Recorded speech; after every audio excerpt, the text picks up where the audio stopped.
Hello friends, welcome to NS classes. My name is Neetu. आज की video में हम बात करेंगे एचटेट की बेस्ट स्ट्रेटेजी प्लान के बारे में बात करने वाले हैं, क्योंकि अभी जो है आपके पास 40 टू 45 डेज हैं, तो आप किस तरीके से स्ट्रेटेजी बनाओ कि आपका जो एग्जाम है वो क्रैक हो जाए। तो यहाँ पर मैंने कुछ पॉइंट्स लिखे हैं जो आप अपनी स्ट्रेटेजी प्लान या शेड्यूल जो भी टाइम टेबल बना रहे हो उसके अंदर अगर आप इंक्लूड करोगे तो आप अपने एग्जाम को क्रैक कर सकते हो, ठीक है।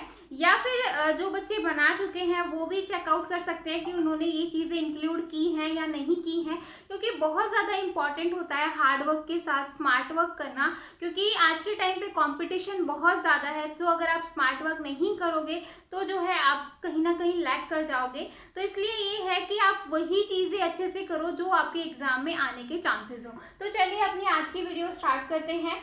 तो जैसा कि मैंने कहा कि हम बेस्ट स्ट्रेटेजी प्लान डिस्कस करने वाले हैं, तो आपको सबसे पहले ये देखना है कि आपके पास टोटल टाइम कितना बचा है, कि आप कितना टाइम है और आपको कितने कितने घंटे देने हैं। तो यहाँ पर आप देखो, आज है आपका 4 अक्टूबर। अगर आप कल से टाइम टेबल बनाते हो 5 से, तो बचे आपके 26 डेज जो हैं वो आपके अक्टूबर के हैं और 20 डेज जो है आपके नवंबर के हैं, ठीक है। तो और यहाँ पर जो है 21-22 नवंबर को आपका एग्जाम है, ठीक है। तो टोटल जो है आपके पास 46 डेज हैं। तो इन 46 डेज में आपको अपना सिलेबस भी कवर अप करना है एंड रिवीजन भी करनी है। तो आप किस तरीके से चीजों को इंक्लूड करोगे वो देखते हैं।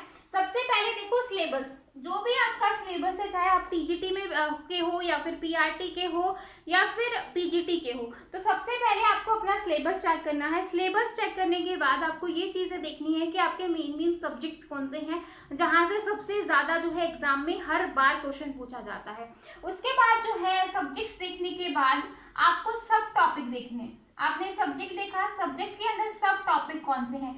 ऐसा ना हो कि आप कोई फालतू का टॉपिक पढ़ लो जो आपके एग्जाम में नहीं आता और आप वो टॉपिक जो है मिस कर जाओ जो आपके एग्जाम में मतलब आता है, ठीक है। तो आपको जो है सब्जेक्ट्स देखने हैं। सबसे पहले इंपॉर्टेंट सब्जेक्ट देखो, जो कि मैं आप लोगों को ऑलरेडी कंप्यूटर साइंस वाले बच्चों को करवा चुकी हूँ।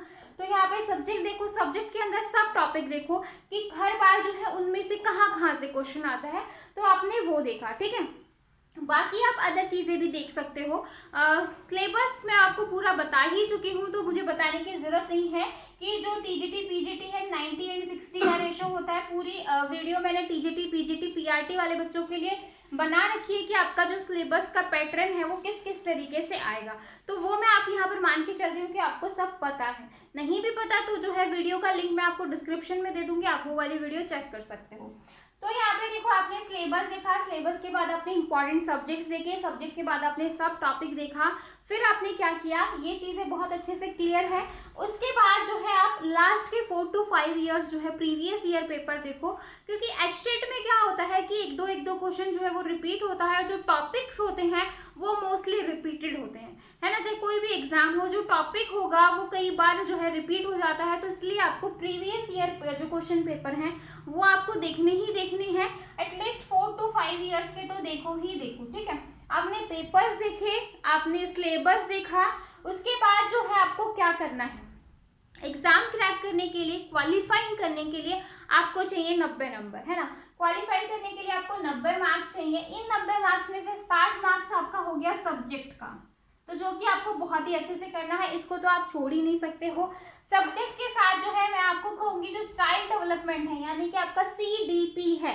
सीडीपी पे क्या होता है, फैक्चुअल इंफॉर्मेशन पूछी जाती है कि बच्चे का लेवल कैसा है, आईक्यू कैसा है, अगर आपकी क्लास में ऐसे बच्चे हैं तो आप किस तरीके से टीच करोगे, जो बीएड में पूछे जाते हैं। अगर कंप्यूटर साइंस वाले बच्चों ने बीएड नहीं किया हुआ तो वो कैसे इसको करेंगे, उनको क्या करना है, सीडीपी अच्छे से करनी है, क्योंकि 30 मार्क्स की आपकी सीडीपी आती है। अब देखो, 60 मार्क्स का आपका सब्जेक्ट हो गया और 30 मार्क्स की आपकी सीडीपी हो गई। अब इन दोनों में अगर आप 80 मार्क्स ले लेते हो, टोटल 90 मार्क्स का है, अगर आप 70 मार्क्स भी यहाँ से ले लेते हो, तो जो बाकी का जो 60 मार्क्स का है वहां से आप आराम से 20-30 जो है या 35 मार्क्स भी आराम से कर सकते हो, क्योंकि हिंदी इंग्लिश है जो कि आप हमेशा से मतलब 12th तक तो सबने पढ़ी ही होगी। उसके बाद जो है 10 मार्क्स का मैथ्स है, 10 मार्क्स की रीजनिंग है, 10 मार्क्स की आपकी हरियाणा जी की है, तो उसको तो आप आराम से कर ही लोगे। तो यहाँ से आप देख सकते हो आपको सीडीपी पे और आपके सब्जेक्ट पे फोकस करने की बहुत ज़्यादा ज़रूरत है। अगर आप इन दो चीज़ों को बहुत अच्छे से फोकस कर जाओगे तो आप आराम से एग्जाम को क्रैक कर सकते हो, बाकी चीज़ों को ना भी करके, क्योंकि अभी जो है आपके पास सिर्फ 40 या 45 दिन है। तो इसमें आपको जो है बहुत ही ऐसी स्ट्रेटेजी अपनानी है जो आपको मेहनत तो करनी है, साथ में ये हो कि आपको रिजल्ट भी उसका बहुत ही अच्छा दिखे। तो उसके लिए आपको जो है सीडीपी करना पड़ेगा। सीडीपी यानी कि आपका चाइल्ड डेवलपमेंट, साइकोलॉजी, कुछ भी कह सकते हो। यहाँ पर जो है फैक्चुअल इंफॉर्मेशन आती है, बहुत ज़्यादा ऐसी नहीं पूछी जाती कि किसने सिद्धांत बनाया था, ये किया था, वो नहीं आता।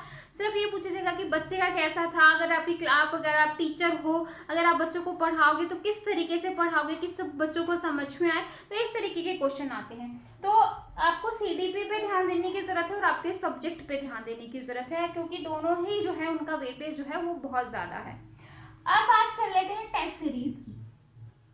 ये सब करने के बाद अपने सब्जेक्ट्स कर लिए हैं, अपना सीडीपी कर लिया है, उसके बाद जो है टेस्ट सीरीज लगाओ। अगर आपने ये 90 मार्क्स का बहुत अच्छे से कर लिया है, उसके बाद अगर आप टेस्ट सीरीज लगाते हो, उसमें आपको पता चलेगा कि जो बाकी का 60 मार्क्स का आपने नहीं किया उसको आप टेस्ट सीरीज के साथ कवर अप कर सकते हो, क्योंकि मैथ्स का जो भी क्वेश्चन आएगा उसका जो है क्वेश्चंस इक्वेशन चेंज हो सकती है, बाकी जो क्वेश्चन का पैटर्न पूछने का है वो सेम रहेगा। तो उसमें क्या करना है, आप जब टेस्ट सीरीज लगाओगे तो अपने आप जो है 60 मार्क्स का जो आपने छोड़ा है उसकी प्रैक्टिस आपको हो जाएगी, क्योंकि अभी अगर आप पहले से करते हो तो बहुत ही अच्छी बात है अगर आपने कर लिया है। अगर आप नहीं कर, अभी आपने स्टार्ट किया है तो आप ये वाला पैटर्न बिल्कुल फॉलो कर सकते हो ताकि आप अपने एग्जाम को क्रैक कर सको। तो अब जैसे आपने टेस्ट सीरीज उठाई, लाइक 10 टेस्ट सीरीज ले ली, उस टेस्ट सीरीज को अगर आप एक पेपर को कर रहे हो तो उतना ही टाइम दो जितना आपको एक एग्जाम में मिलता है, और किसी एक रूम में बैठ के पेपर को दो और इस तरीके से अटेम्प्ट करो कि आपका जो है एग्जाम ही है, आप जो है एग्जाम ही देने गए हो, इस तरीके से करना। उसके बाद पेपर को एनालाइज करो एंड देन चेक करो कि आपका जो स्कोर है वो 150 में से कितना जा रहा है। तो ये अगर आप 10 to 15 पेपर्स भी कर लेते हो इस तरीके से, जब आपका काफ़ी हद तक जो है सिलेबस कंप्लीट हो जाए तो आप टेस्ट सीरीज लगाना स्टार्ट कर सकते हो। लास्ट में नवंबर के स्टार्टिंग में आप स्टार्ट कर दो, आराम से हर 2 दिन में एक पेपर दे दो, 10 पेपर भी दोगे तो आपको बहुत ज़्यादा बेनिफिट होगा, मतलब दिन रात कह सकते हो। ठीक है, काफ़ी ज़्यादा चेंज आएगा, क्योंकि जब तक हम रियल में एग्जाम को फेस नहीं करते तब तक जो है बहुत सारी चीज़ें मिस हो जाती हैं, आती उती चीज़ें भी जो है हम गलत कर देते हैं। तो इसलिए आपको टेस्ट सीरीज तो देनी ही देनी है।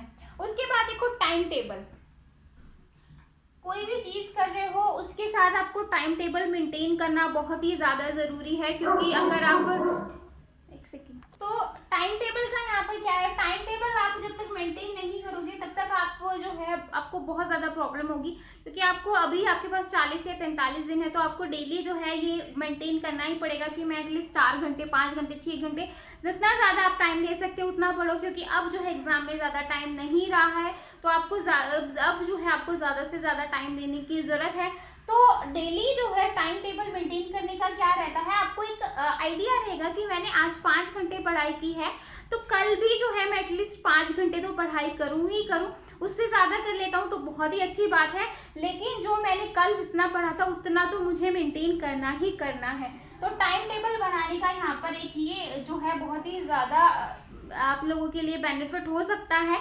तो अगर आप लोगों ने टाइम टेबल बनाया है, अपना प्लान बनाया, कोई भी स्ट्रेटेजी बनाई है, तो उसमें ये सारे पॉइंट्स आपको देखने हैं कि आप ये वाले सारे पॉइंट्स फॉलो कर रहे हो या नहीं कर रहे हो, क्योंकि नहीं कर रहे तो आपको करने की ज़रूरत है। ये लास्ट टाइम पे मैंने आपको कहा 2 चीज़ों पे फोकस करने की ज़रूरत है, 60 मार्क्स एंड 30 मार्क्स।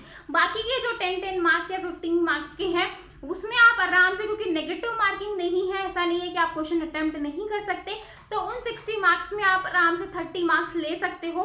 लेकिन जो है ये 90 मार्क्स वाला क्वेश्चन आपको करने की ज़रूरत है, क्योंकि ये थोड़ा टफ भी है। अगर आपका सब्जेक्ट बहुत अच्छा है, कमांड है, तो आपको बिल्कुल भी डरने की ज़रूरत नहीं है, आप आराम से अपने एग्जाम को क्रैक कर सकते हो। ठीक है, तो आपका टाइम टेबल हो गया है, सिलेबस हो गया है, प्रीवियस ईयर क्वेश्चन हो गए हैं, सीडीपी यानी कि जो बीएड कर रहे हैं उन लोगों की तो बहुत ही अच्छी बात है जिन्होंने किया भी है, क्योंकि वहाँ पर 1 साल की ट्रेनिंग में यही चीज़ें सिखाई जाती हैं। टेस्ट सीरीज अगर आप 10 से 15 लगा लेते हो तो भैया बहुत ही अच्छा है। टाइम टेबल आप बना चुके हो, देन आप आता है अरिहंत बुक।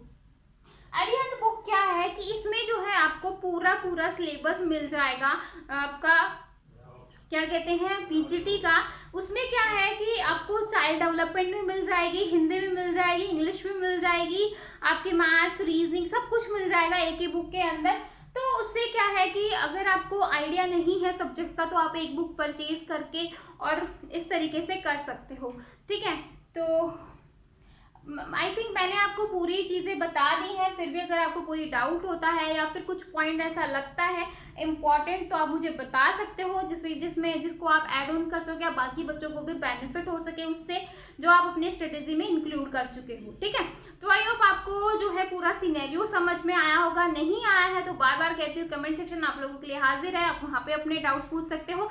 अदरवाइज जो है आप टेलीग्राम ग्रुप को ज्वाइन कर लो, क्योंकि वहाँ पर भी बहुत सारे बच्चे हैं जो अपने डाउट्स पूछते हैं आपस में, और आप अपने जो है एक दूसरे के साथ आप लोगों को जो बहुत सारे बच्चे जो एस्टेट की प्रिपरेशन कर रहे हैं तो आप लोगों को बेनिफिट होगा, ठीक है।